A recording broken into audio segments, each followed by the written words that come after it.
What's up, everybody? EliteNintendoGamer here, and this is the very first episode of the EliteNintendoGamer official podcast, Elite Talks.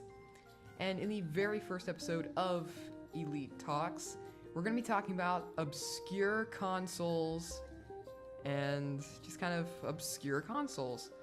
So we're just going to go ahead and hop right into it here.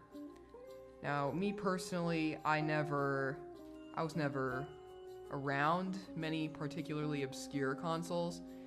You know, that's why they're obscure. You know, not very many people know about these gaming devices. So instead, I want to talk about why things become obscure. And I feel like this is exceptionally true in like gaming culture. Like what makes something obscure? Like, does it not sell well? The Virtual Boy didn't sell well, yet almost everybody knows about it. But maybe it's because it got famous because it caused, like, side effects. You know, people got headaches and they felt tired, I think. Was that a side effect? Maybe. But it isn't necessarily obscure. And another thing would be like Hotel Mario or the Philips CDI. It didn't do well. I mean, I'm pretty sure Hotel Mario didn't get exactly stellar reviews, but a lot of people do know about it through like meme culture because of the very interesting cutscenes. But I don't know. I'd like to dig into that more and figure out why things become obscure. It'd be interesting to research. Maybe talk about even in a further episode of this podcast. So how about this podcast? Why don't we go ahead and talk about the podcast itself? Maybe I'll come up with a better name down the line, but right now it's Elite Talks. Because I talk into the microphone right here in this room. I talk into the microphone, and I like to talk about Nintendo games, like what Nintendo's doing, and just giving my opinion, giving my look into, you know, maybe games, just, you know, Nintendo stuff, like maybe games I'm playing, games that I've beaten, or games I'm thinking about picking up. You know, we might have like some special events, like in November. I'm thinking about doing like Smash Bros month, where I talk about Smash Bros games because of Ultimate coming out in December, very early December. And I'll definitely have some, well, I wouldn't say definitely, you know, nothing's really a given, but I'll try to keep the podcast episodes consistent. You know, maybe once a week. Yeah, I think I have time for one episode a week. I don't know how long the episodes need to be. Maybe about 30 minutes. Here, let me check the runtime. Okay, we're about 3 minutes. I mean, I would like to keep it like 30, maybe 20 minutes. 20, 25. 25 is good. But I don't know. I guess they'll just kind of fluctuate. What was I gonna say? I was talking about the podcast. So I wanted to mention that you guys can actually request like the obscure consoles and stuff like that. You guys can request topics for me to talk about in the comments section. I would like to keep it to Nintendo games or like Nintendo consoles, but just kind of keep it good gaming related. Like I really enjoy talking about like games and delivering my own opinion towards them. So, what have I been playing? I've been playing a lot of Super Metroid lately, and oh my goodness, this game is good. It's like, wow, it's really good. Like, I've been playing it, and my opinion of the Metroid series, I always thought it was really cool. Like, I just enjoyed the Metroid series, but I never really played any of the games. You know, I heard about Samus in Smash Bros. I, you know, looked at the trophy descriptions, you know, read up on the lore. You know, it was so much fun. just dig into the world of Metroid. But I had never experienced the gameplay of Metroid. I've just, watched it online or, just read about it, like on the wiki or something. So I decided to play the Prime trilogy. I was like, okay, everybody says Prime 1 is the greatest game to ever exist ever. So then when I start playing Prime, I enjoy the beginning sequence, with all the action, and I think you fight the Parasite Queen. You just head on to the space pirate ship, and it's a lot of fun. A lot of fun. And then you lose all your abilities, and you're sent back to, not back, but you get sent to, Talon 4, I think is what it's called. And you start exploring the Chozo ruins. This is where it just kind of fell off for me. I was so unfamiliar with the Metroid series, I didn't know what to do. So I just kind of walked around, got lost. But then I just quit. For about 2 years, I had never, maybe about 3 years, I never picked it up. It's kind of obtuse. But then I looked at a few videos, detailing the Metroid, what is it called? The Geek Critique? The one on Metroid Prime. I watched that, and I was like, okay, I can relate to this. So I started watching a guide, a video guide, I know, and I played the game following the guide. So I ended up getting pretty far. I got to the Phazon Mines. I think it's really late in the game, and I was about to fight the Omega Pirate, and then I took more of a hiatus from it again, and I'm still on that hiatus now. I've been on it for how long? Maybe about 2 months. I'm thinking about picking it up, maybe next week, the week after that, and I want to get through it. I want to push through and finish the game, kind of all on my own. And then I'll play Prime 2, and I'll play Prime 3, and I feel like I'll be able to enjoy it a little bit more because of the deeper understanding I have of the Metroid series that I've obtained from Super Metroid. So let's go ahead and start talking about Super Metroid. Super Metroid, wow, like I've said before, it's probably the only the only popular game that I don't think is necessarily overrated. And I understand that overrated is a word that needs to be used lightly when talking about games, because I'm sure there are a lot of people out there who really enjoy these games, and I'm not gonna make your opinion sound like it's wrong. Everybody has their own opinions. But, I think Zelda Ocarina of Time is a little clunky. The 3DS remake does an amazing job at just repairing the flaws. And I haven't completely beaten the 3DS remake, but I played to, I think, right after the Forest Temple. And it's really good. Back in the N64 version, I played on my Wii U, aiming with just a control stick. Oh my goodness. It's so bad. You can't aim. And another, it's kind of, I don't know, the low frame rate. I've never really been one for graphics. Graphics haven't been my, if this game doesn't have bad graphics, I'm not gonna play it. But the graphics weren't very good. The 3DS remake, again, pulls through with some pretty fantastic graphics. For the 3DS, it's really amazing. So if you're gonna play Ocarina of Time, play the remake on 3DS. Another kind of overrated game would be another one.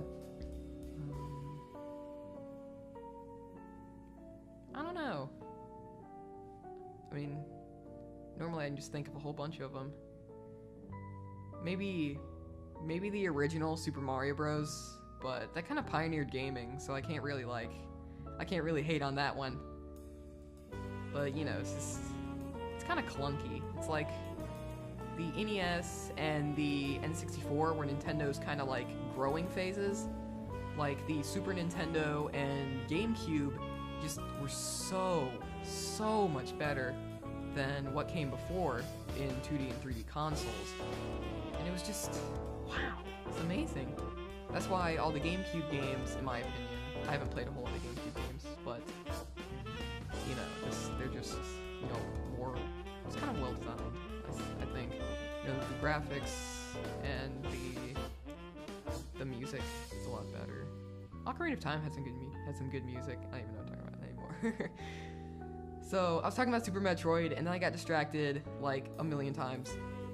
So, the atmosphere was, whoa, not was, I'm still playing it. The atmosphere is really good.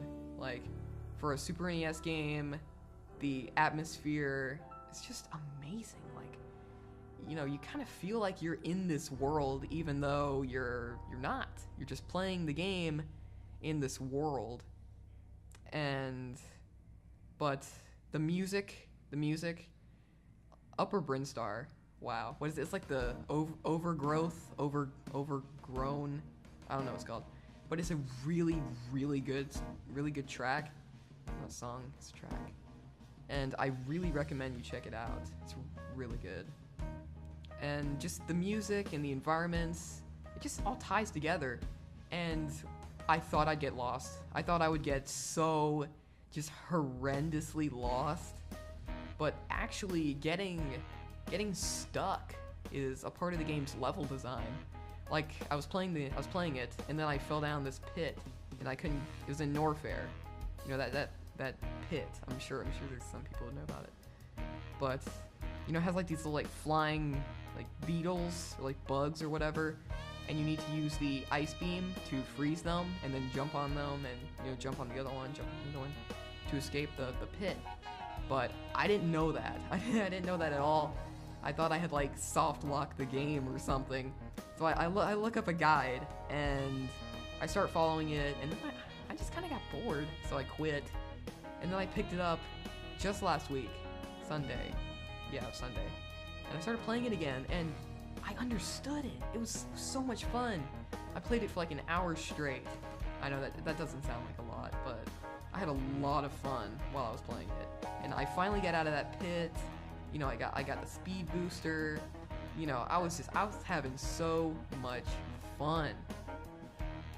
But I feel like there was a problem. I can't remember what that problem was. I think it was like the ability scaling went down a lot. Like I wasn't finding anything new. But then I watched a YouTube video. It was under the Boss Keys series by Mark Brown, I think. Yeah, I'm pretty sure. And it was really interesting. It was like the game stops holding your hand, and I saw that. It was, you know, the game stopped locking me off. So then, you know, just yesterday, I started another kind of roundabout of Zebbies? Is that how you pronounce it? But, you know, I started making another round around Zebbies, you know, using my new powers and abilities to get items that I hadn't gotten before. And then I ran into a kind of a self-created problem.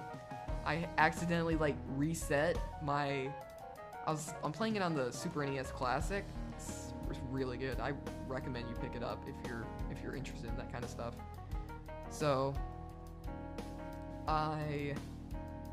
you know, I'd accidentally reset my game, you know, and it was like 0, 0, 0 on my playtime, and I was like, oh no. So I'd only gotten like 20 minutes into the game, like from my last save. So I kind of got rid of the 0, 0, 0 save and booted up my prior save, and I had to redo it like one time, and then I think I had to do it another time because I basically soft locked myself in, what does it look like? It's kind of like, I think of like cherry blossoms, that area of Brinstar. Yeah, it's kind of like, it looks kind of like cherry blossoms. And I think you're supposed to use, what is it? power bombs, and there's a upgrade room, and I just got stuck. Yeah, I couldn't get out. But then I reset, and then I booted up my prior save again, and I went and got everything, and then I battled Crocomire. I knew exactly where to go because I saw it in the episode of Boss Keys by Mark Brown. Maybe I should leave a link in the description. If I remember to do that, I'll do that. Maybe. Maybe like a card up in the corner, if I can do that. I don't even know. But oh right, I knew where to go. So I beat Crocomire, and I get the grapple beam, and then I'm just like, I'm kind of tired. But I decide to push on. So I go up, I think. Yeah, I go up to the wrecked ship, because I know I can use my grapple beam. There's like an area where you're kind of swinging over a pit, and then you get like a missile upgrade, and then you just keep going to the wrecked ship. And so I get to the wrecked ship, and then I notice all the power's out. It's supposed to be all spooky. Those little like weird just creepy ghosts, like with like the skulls. Those things got really annoying. Like they just kept spawning on top of me, and it was like super annoying. I kept taking damage, and I had forgotten to recharge at Samus's ship, so I only had like 2 energy tanks. I had 6 in total, and even 1 reserve, so it's like I had 7. But I had completely forgotten. So then when I was fighting, what is it, Phantom, I think, it was terrible. I had to keep resetting my SNES.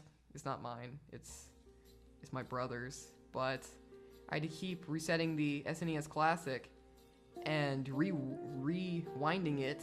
Thank you so much, Nintendo, for putting that feature in the game. I mean, the console. Just thank you. Oh my goodness, this is so convenient. Like you're just like you fall into a cliff, fall down a pit in Mario, and then you can just click reset, and then you're all good. You just rewind. So thank you so much for that, Nintendo. So I just rewind it like over and over and over and over and over and over and over. And then I finally beat him, and it's just like the most satisfying thing ever. And I'm just like, yes, I beat him. So now I'm kind of poking around for the gravity suit, and I just kind of stopped playing because I played for like 2 hours. So I'm really enjoying Super Metroid, and I really want to hop into Metroid Prime afterwards and finish that. And then I want to play more Metroid games. I want to play more Metroid games because I've been introduced to them, and they are so much fun. I can't wait to pick up Samus Returns. I think I'm gonna pick up Samus Returns, maybe for Christmas. I don't have any money left. I pre-ordered with WarioWare Gold. I got Luigi's Mansion. I got Smash Bros. What else did I have? It was another game. Luigi's Mansion, Smash Bros. WarioWare. No, that might have been it. But I want to do an episode on Luigi's Mansion. I'd love to do an episode on Luigi's Mansion. So we're about to cross the 20-minute mark, and I think that's where I want to end things off for the very first episode of the Elite Talks podcast, the official Elite Nintendo Gamer podcast. So thank you. Thank you so much if you listened all the way to the end of me rambling about video games. So if you want to know where the music came from, you can look in the description. And I'll also link that Boss Q's video if you want to go check that out. It's really good. So, I think that's going to do it for this episode of Elite Talks. This has been Elite Nintendo Gamer. See you guys later. Peace.